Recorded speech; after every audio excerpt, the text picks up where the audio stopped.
We trapped the mouse in bathroom with my 2 cats. And this happened. Hindi talaga yun yung sinasangkit, yung isa. Akin na bu. Akin lang. Ito yung sangkit mo. Hawakan to. Ayun na. Ayun yung pagtatalon dito yun. Ayan na. Galawin mo. Ayan.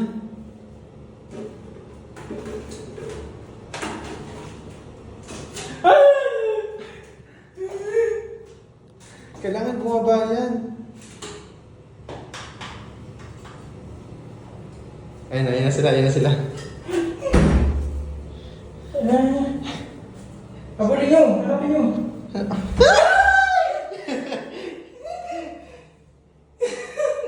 Walang mga silbing pusa to.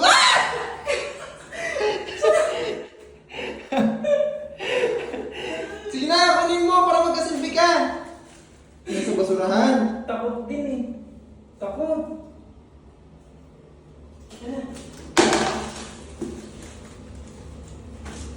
Bakit may sumikip?